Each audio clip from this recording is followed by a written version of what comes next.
Hello everybody, I'm Alyssa from Untitled Astrology. Today we're going to walk through the astrology of December 21st through 27th. We have a few things that we're going to talk about this week. Before we do, reminder to subscribe to the channel if you haven't already. That way you don't miss anything that we have going on. We have these weekly videos that come out on Saturdays. We have live meditations every Sunday night, 8:30 p.m. Eastern Time, so you can join us and see notifications for all of those things. If you find us on social media, Facebook, Instagram, then you'll see any other updates, posts, informational things that are all shared there. So we've had a couple weeks where we have not had our live meditations. All of that information is shared on social media. Last week we did not do a weekly video. We've had a short little hiatus here. That was all shared to social media, so that's why I ask you to follow us on all of the spaces. So yeah, I just took a little time for myself within the last couple weeks. I spend a lot of time in life, in consultations, and all the spaces that I find myself in, telling people to make time to care for themselves, to take time to reset, to recharge, to process if need be. And if I'm going to tell others to do this, then I better be doing it myself. So thank you for giving me that space and allowing me to go ahead and yeah, walk the talk that I'm talking here. So let's go ahead and get right into this week here. If we start out on Sunday, December 21st, we have the sun moving into the sign of Capricorn. As the sun moves across that 0-degree Capricorn mark, that brings us our winter solstice in the northern hemisphere, moving into the winter season. Opposite if you're in the southern hemisphere, of course. So the winter solstice is a turning point. It's a turning point within a literal season change, no matter where your orientation is on Earth. And it's a turning point within the zodiacal seasons, within our tropical zodiac wheel. The solstices and the equinoxes, those are what tether our Western tropical zodiac. So the difference between the sidereal zodiac and the tropical zodiac is that the sidereal zodiac aims to be more aligned with the constellations and where those are located. In the tropical zodiac, we start our astrological wheel with 0 Aries, where it begins with the first sign, with the spring equinox. So that is the starting point, and that is the starting marker there. It's not necessarily the constellations. Those are rough estimates that were aligned at one point within the tropical zodiac. I don't believe that it's, from what my understanding, that it's anything new, that people who study the stars and the movements of the planets were well aware of the progression or the precession of the equinoxes that slowly shifts the sidereal zodiac and the tropical zodiac away from each other.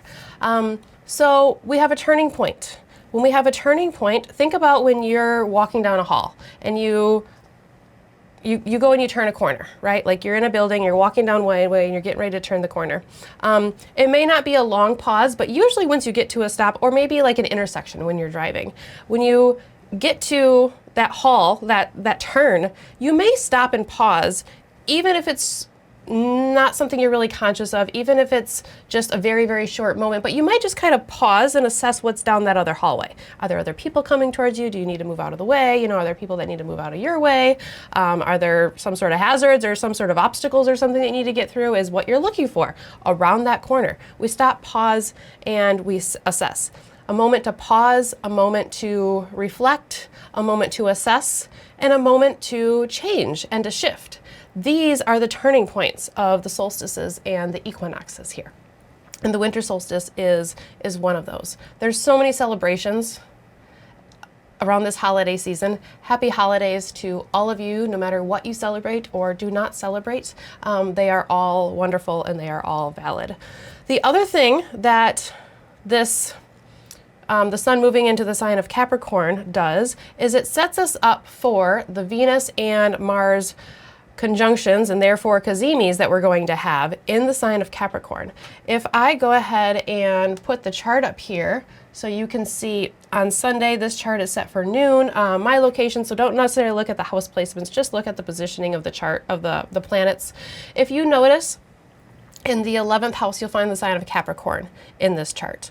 The sun is in the sign of Capricorn. Mars is in the sign of Capricorn. At this moment, the moon is in the sign of Capricorn, just following our new moon in the sign of Sagittarius. And Venus is not too far behind. Venus is in the sign of Sagittarius at 26 degrees. She's going to enter the sign of Capricorn this week as well. So what we're going to be following over the next several weeks and really into the middle of January is Sun, Mars, and Venus are all going to start to travel together through the sign of Capricorn, and they're all going to come into a conjunction together. Anytime a planet comes into a conjunction with the sun, it's a synodic reset, and it's a transformational moment for that planet. We have that for Venus and Mars coming up here in January that we are going to talk about. So the sun moving into the sign of Capricorn not only puts a little more emphasis on the Capricorn portion of our chart, it doesn't necessarily turn us all into Capricorn type energy, like I've heard some mumblings of that before. But what it really does is emphasizes that Capricornian area in our chart and that area of our life, so whatever house that falls in. Naturally, the sign that is on the cusp of that house, so I use the whole sign house system, so it's going to be one sign per house in its entirety. The significations and the trademarks of that sign are built into that house and into its topics for each and every one of us. That's individual based on our charts, of course. So in a way, that Capricornian energy is coming into all of our lives. Doesn't mean we all turn into a Capricorn necessarily, but that Capricorn energy in our lives is emphasized. So you may see more of those Capricornian type things. Capricorn energy is very focused. It's very disciplined. It's the earthly domain of Saturn. It's the feminine sign of Saturn.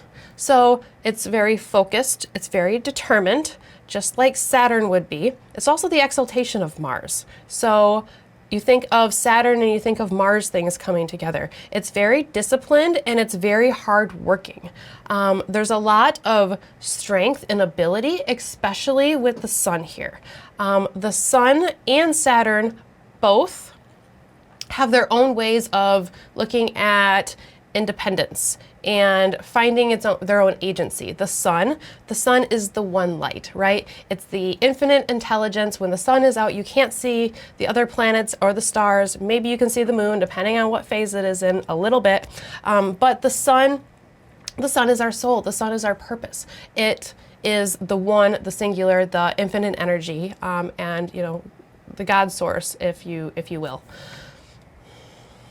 So the sun has its own way of representing independence and having our own agency and having our own authority. The sign of Capricorn being on the cusp of the winter solstice, being in the place where it's the darkest time of year, zodiacally speaking. You can see that symbolically in the northern hemisphere. It's a dark space. However, the light slowly starts to begin to come back in the sign of Capricorn. So within this dark space, we see the potential for the light. We see where the light will be coming back. We start making preparations for the light. We strive to move towards that light, maybe through hard work, maybe through effort, maybe through sacrifice, maybe through having to fumble through the dark a little bit to find our way. And that can be a very go it alone process, right? I'm climbing the mountain and I have to climb it myself. I have to rely on myself. I have to move independently. I have to have my own agency. So there's a lot of strength, ability, independence, and agency as the sun moves into the sign of Capricorn. And that's going to be emphasized for all of us. Very, very individualistic when you think about the sun and then when you think about Saturn. Before the outer planets were discovered, Saturn sat at the boundary of the traditional planets. It was the farthest most out planet, right? So if you think about the space of where we are, the current, the beyond, that is Saturn's domain, right? That can be very isolating. Saturn, you can think of the sage that lives at the at the edge of the village, the person that lives on the outskirts that everybody goes to for that wisdom that maybe isn't the easiest to hear, but it's there, right? And it's true. It's really, really, really true. With this being Saturn's earthly domain, like I mentioned, the ability to build lasting foundations, structures, building solidness. Both Saturn and Earth can stand the test of time. They're both immovable. And this is also an initiatory space, right? So it's a cardinal sign. We talked about it being at that turning point. All of those turning points of the solstices and the equinoxes are cardinal spaces. So it brings us back to the solstice equinox moment of initiating something new, initiating a new season, initiating a new quarter of the zodiac, and a new space that we are moving into. So the cardinal signs, they initiate and usher in a new season. We're welcoming winter in the northern hemisphere. The fixed signs are in the middle of the season, and they hold the steadiness of the traits of that season. And then the mutable signs are at the end of a zodiacal season, and they start to usher in the shift and the change to the next season. Kind of like, you know, maybe sometimes in Sagittarius season, you're not quite sure if it's fall or if it's winter. When it's Gemini season, you're not quite sure if it's spring or if it's summer. Kind of like that. Again, that's astrologically orientated to the northern hemisphere perspective. But symbolically, we can all reach into that no matter where you live on this continent here. So happy winter solstice. The light is slowly starting to return from this dark, deep space. Pausing, resting, allowing ourselves to contemplate the mountain that could be ahead of us, as well as the mountains that we've already climbed. Because sometimes Capricorn can be so, not necessarily narrow-minded, but so focused, so laser focused, that it's only looking at what is ahead, and maybe it has forgotten some of the accomplishments that it has already went through here. So that's where we start out on Sunday. And then if we go ahead and move forward, I'm going to go ahead and flip this back over here to Monday. We have no exact aspects, so we're going to go ahead and follow the moon through the sign of Capricorn and into the sign of Aquarius about 11 a.m. Eastern time. If we go ahead and move forward into Tuesday, we get a Venus aspect here. Just before she moves into the sign of Capricorn, Venus is going to make a square to Neptune in the sign of Pisces. So we've talked a lot about the trines, right? We've talked a lot about the grand water trines throughout this fall, through the water signs.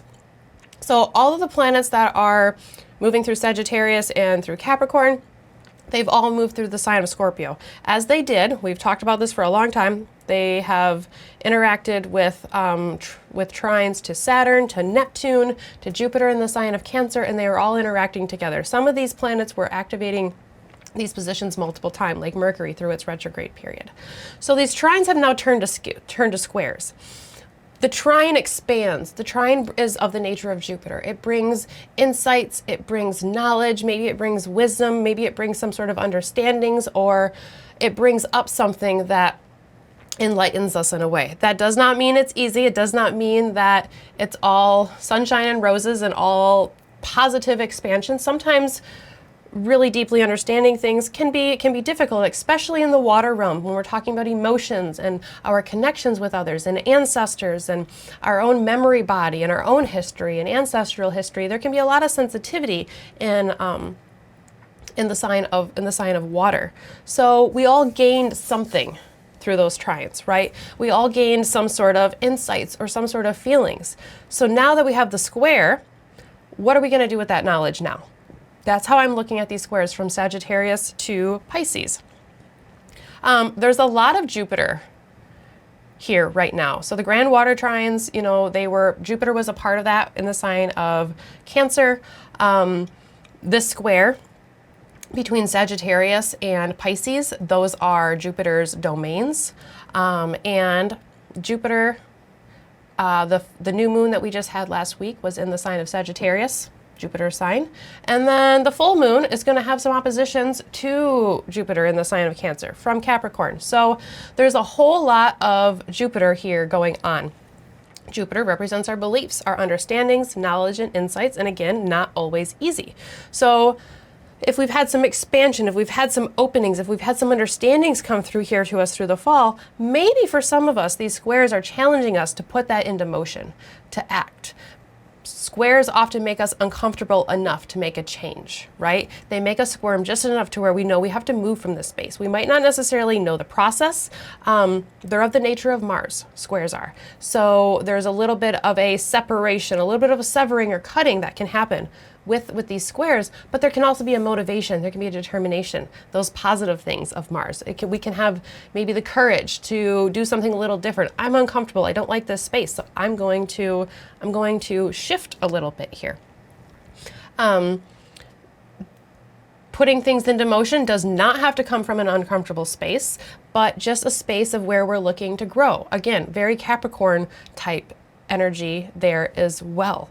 You know, we're ready here to make a change in the sign of Jupiter, Sagittarius, and Pisces.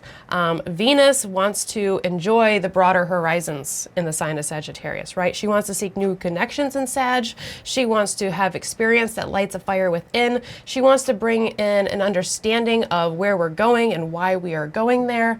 Maybe philosophically, she is very interested, maybe a little bit in tune, maybe not, maybe more just interested, but knowledge, information, experiences, all coming in. That's what she wants to do. She wants to feel alive. She wants to feel the fire of Sagittarius, right? Neptune, Neptune on its own right, but especially in the sign of Pisces, brings this very otherworldly understanding. On the other end, it can bring confusion, it can bring fogginess. So there's this two sides to each coin, but Neptune's coin seems to flip pretty quickly, and maybe even you can see both sides at one time sometimes. It can be very disorientating, and it can be very confusing because it can be a little bit like a roller coaster with Neptune. Sagittarius sets its sights on something. Think about the archer, thinking about setting its sights on a broader horizon, right? We're going to set our sights on something and we're going to move towards it, but we're going to see the whole picture. It's like a panoramic photo when I think of the sign of Sagittarius. Pisces likes to feel its way through. So I'm thinking about ambition versus an emotional connection. How can we bring those two together? Are they working together? Are we emotionally invested in? And what fills us up really kind of creatively too in the sign of Pisces, in a water sign. How can we connect that with our ambitions? Our ambitions and what we are emotionally connected to, and what maybe what relies on us, what we rely on. How can they work? How can they work together? Venus and Neptune can be very dreamy, very romantic, and very otherworldly. It can be very inspiring, and that romantic, dreamy, like grandiose visions, right? It can spin into indulgent, overindulgent very, very quickly here.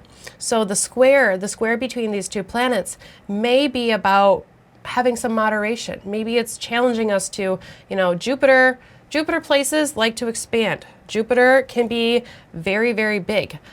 So our visions and our emotional connections, thinking about Sag, thinking about Pisces, are they realistic? Are they connected? Are they interconnected, or are they disconnected in some way? Are we grounded in reality, or are ideas overly grandiose? Jupiter can get very, very big, very, very quickly. And sometimes we need to be able to have that expansion where things can just kind of inflate or grow or get bigger. Think about a balloon as you put air in it and it starts to expand and take up more space. But sometimes if you put in too much air into that balloon, it's going to pop, or it's going to slip out of your hands and it's going to fly all over and the air is going to blow out of it, right? So are you being realistic? Are your expectations realistic? Are you putting too much in? Are you putting too little in? These are the type of things that we can think about with this square coming through here. There's a big opportunity to dream big, to look into our aspirations, and to really feel it, to feel the emotional connection to our ambitions and to what we are moving towards here with the square. But then also having to look at how those two things are interacting for us. It's also good to note that this is going to be the last interaction with Venus and Neptune. All of these planets moving through the square to Neptune with Neptune in the sign of Pisces. The conjunction is going to be in the sign of Aries, which feels to me like, since Aries is the place of Mars and it's the initiator, it's the beginning of the zodiac, initiating something. Our interactions with Neptune and with Saturn too, we'll talk more about this at a future date, really have been bringing things to our awareness, expanding our view and our perspective of things, pushing us now through the square in a space where maybe there's some challenges, maybe there's some things where we have to look about how we have to move a little bit differently. And then when the conjunction comes up in the springtime, it's go time, it's movement, it's time to put the pedal on the gas and move forward with Neptune. Excuse me. Neptune in modern astrology rules the sign of Pisces. Venus is in its exaltation in the sign of Pisces. They're both in Jupiter signs. Venus and Neptune coming together with Neptune in the sign of Pisces has a very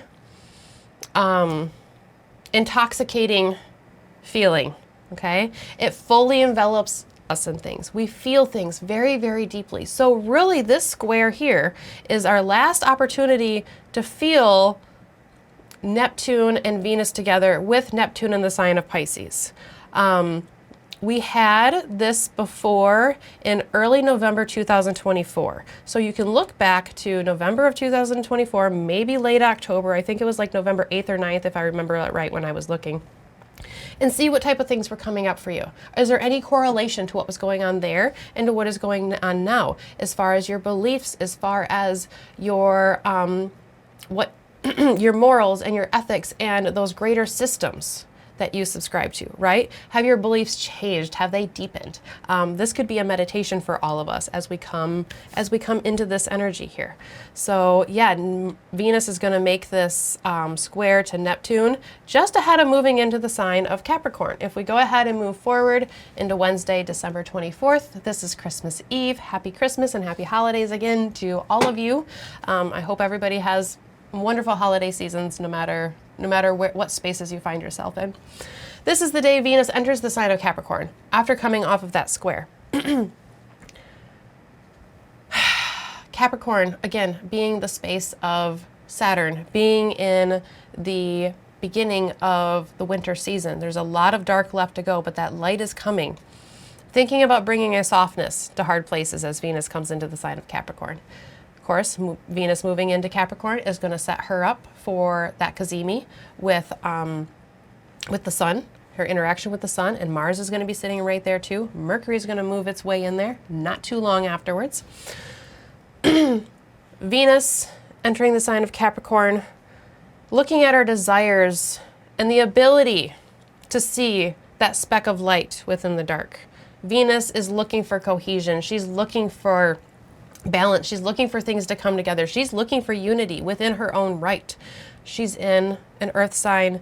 She's in Saturn sign. She's in this dark space, but she knows that the light is coming. So maybe Venus there is the one that points out, hey, look at that rainbow that's over there, right? That comes after the storm. Or look, it's dark out, but we can see the moon. It's beautiful. The clouds have moved out of the way, where maybe other people haven't necessarily noticed that.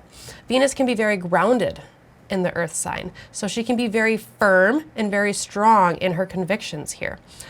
Putting forth the effort to get where she's going, to get to her desires, and to bring in that cohesion and that harmony. Putting in the effort. Maybe even when it comes to the feminine energies in the women in our life, really putting forth that effort there. She's strong, she's determined. This is a capable Venus, right? She's able to handle herself and pull herself up by the bootstraps and to move forward, climb up that mountain to get what she needs to get. Again, Venus might need a little bit of a reminder of the hard things that she's already accomplished. She could be a little hard on herself. So within all of this strong, capable, immovable Saturn earthly energy that we have, she's going to go through that transformation just like Venus is. So she's strong, she's capable, she's determined. But first, a transformation is needed, right? Or maybe amongst the hard work and the effort that we're putting in. A transformation occurs. The Cazimi, we're going to talk about that over the next several weeks, but really those planets are traveling together for quite some time. So it's going to be a bit of a process, I bet, for a lot of us. It's not going to be an instantaneous like, oh, the breakthrough's here and now I can move forward. It's going to be a process of finding our way through the dark, finding our way through the combustion period where, you know, maybe we're blinded by the light and we have to have some sort of blind faith until we get our sunglasses on, and then we can see everything that is there. I also want to note that with Venus in the sign of Capricorn and Saturn being in the sign of Pisces along with Neptune, we have a mutual reception between Saturn and Venus here. So they're able to help each other out. Venus is in Saturn's sign and Saturn is in Venus's exaltation. So there is an affinity. They have tools that they can use to help each other. So Venus really can have a space to build things that can stand the test of time, things that are immovable, things that have a solid foundation, but yet still have that emotional connection that Venus wants. Maybe it's looking at the emotional side and then climbing that Capricorn mountain based on whatever reveals itself to us. Saturn can keep us like in the black and white, you know, seeing what's what. But it can also be difficult, and it can also, you know, it says no a lot, right? It can be the authority figure that, you know, no, you're not, it's not quite time, or not time to do that yet. So interesting energies here as we're coming into this here. So that's what we have coming through on December 24th, Christmas Eve here. And then we're gonna go ahead and move forward from there. Really, those are our major aspects for the week. So we're gonna go ahead and follow the moon around here together.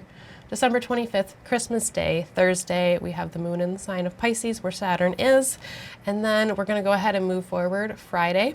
And then the moon is still in the sign of Pisces. It's gonna make the square to Mercury and it's gonna conjoin Saturn. So I think that's interesting that as Venus comes through into the sign of Capricorn, into Saturn's sign, we have a reflection of the moon and Saturn coming together in the sign of Pisces here. It just emphasizes the environment and the mental energy of Saturn within its own right there. And then we're gonna move forward into Saturday, December 27th. Moon moves from the sign of Pisces into the sign of Aries. So we go ahead and end the week with the moon in the sign of Aries. By this point, I'm gonna go ahead and put the chart back up here, and we're gonna go ahead and move it forward just so we can get a visual of these planets coming together in the sign of Capricorn. If you look in the 11th house in this chart here, you'll see that we have Mars sitting at 9 degrees of Capricorn. The sun is sitting at 6 degrees, so it's 3 degrees away from that. Venus is at 3 degrees. She's only 3 degrees away from the sun. Guys, as soon as all these planets, even when they were in the sign of Sagittarius, they are under the beams of the sun.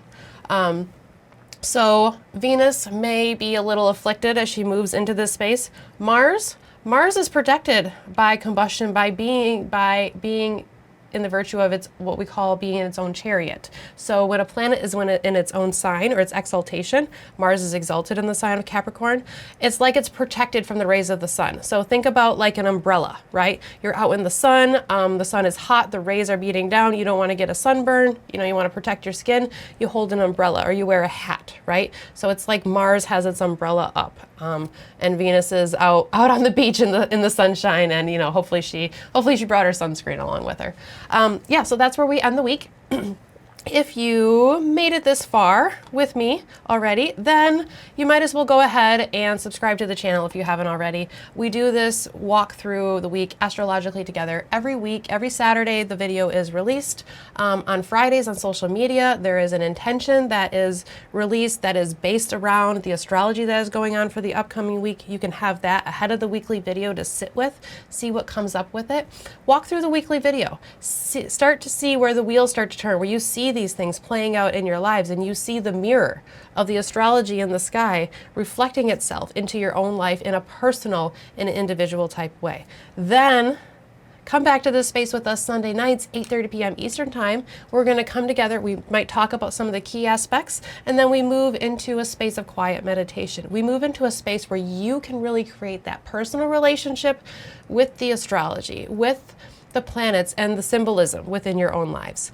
Creating that own personal connection really deepens the meaning, because we all have individual birth charts. We all have individual lives and circumstances, and we're all individual beings, right? On our own individualistic journey. So there is not one blanket thing that can go across for everybody with any transit, okay?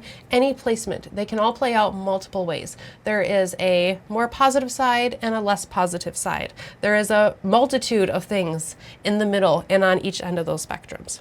So walk this astrological journey with us if you'd like. I would be absolutely honored if you subscribed and followed along.